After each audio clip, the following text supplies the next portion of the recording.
Now, this transformation is known as commoditization. And a similar pattern has been occurring in IT. So, for example, if we look at infrastructure, we can go back to the original innovation of computing resources back in, say, 1941, which was the Z3. You had bespoke systems, such as the Leo computer back in 1946, and then you had the first products, the IBM 650, around about 1954. So it was fairly logical. The next shift for computing would be from products to services. And this is literally what John McCarthy predicted back in 1968. He made the conceptual leap to say that in the future, what happened to the electricity industry was going to happen to the computer industry. So this is the basic concept behind cloud computing. The question, however, was always, when was this going to happen? When would IT activities make that shift, be suitable for that change from a product to a service world? Is there some way we can actually plot this? Well, actually we can. I'm going to plot a graph, because I like graphs. And this is a graph of ubiquity from something rare, like a good film with Tom Cruise in, to something common, like a film with Tom Cruise in.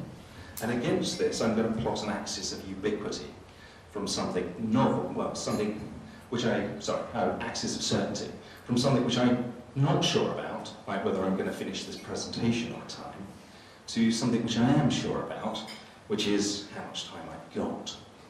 So I'm going to add some real data. And this is TVs, phones, and VCRs plotted against these axes. And what this suggests is that there's an S-curve relationship between the ubiquity and the certainty of an activity.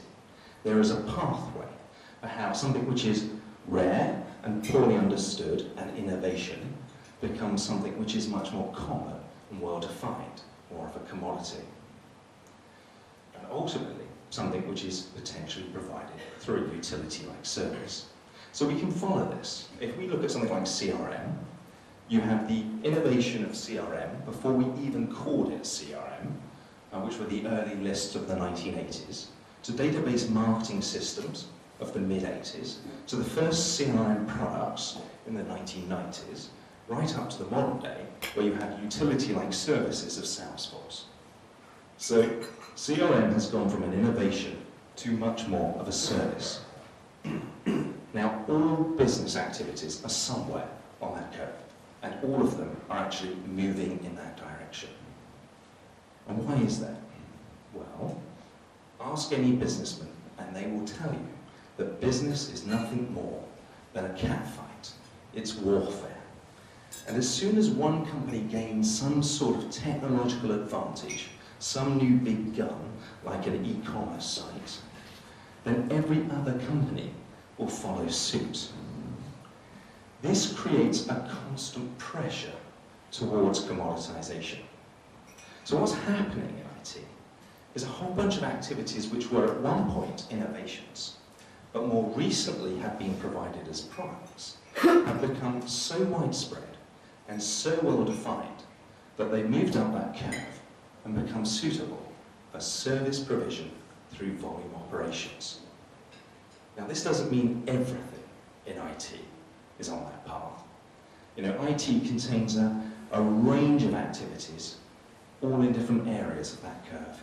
We're still innovating in the area of IT. However, some activities have become so widespread and so well defined, they are now suitable for service provision. But concept and suitability is not enough. You also need the technology to achieve this. And the technology, well, there's a couple of core pieces of technology here. One of them is virtualization, but that's been around since Puppet wrote the book in 1974. So, you know, from the point of view of virtualization, we have the technology. Yes, it has been maturing, but we can just take it as read. We've got the technology to do this. But concept suitability technology is still not enough. You also need a change in attitude. And the change in attitude has been occurring. Business has been changing its view of IT ever since people like Nick Carr have written books which have simply pointed out that common and ubiquitous aspects of IT don't actually bring much competitive advantage. In fact, the strategic value of something diminishes the further it goes up that curve, and the more widespread and commonly defined it is, the more of a cost of doing business it is. So these four factors are actually in play today. This transition from a product to a service world has been going on for some time. We've seen earlier attempts, like the ASP attempts, to take activities to a service world, but not all four factors were in play at the time. They are in play now, and that's why there's this big push, basically, from a product to a service world. Now, this transformation is obviously highly disruptive if you happen to be a company whose entire business depends upon producing products where those products have become well-defined, ubiquitous, and suitable for service provision. So, why does it matter? Well, there's another aspect to this curve, which is this. If you treat an activity as though it's an innovation, whereas in fact the rest of the market treats it as a commodity because it's well-defined, it's ubiquitous, then the only thing that you're going to create for yourself is a competitive gap between yourself and the rest of the market. The rest of the market is going to get benefits, and some of those benefits are economies of scale, some of them are pay-per-use, some of them are faster speed through componentization, some of them are about being able to focus on core activities. But overall, those will create a disadvantage between you and the rest of the market. And that's why there is a constant pressure on you to keep up. To go back to my cats analogy, if we take the fighting cats, there's no point turning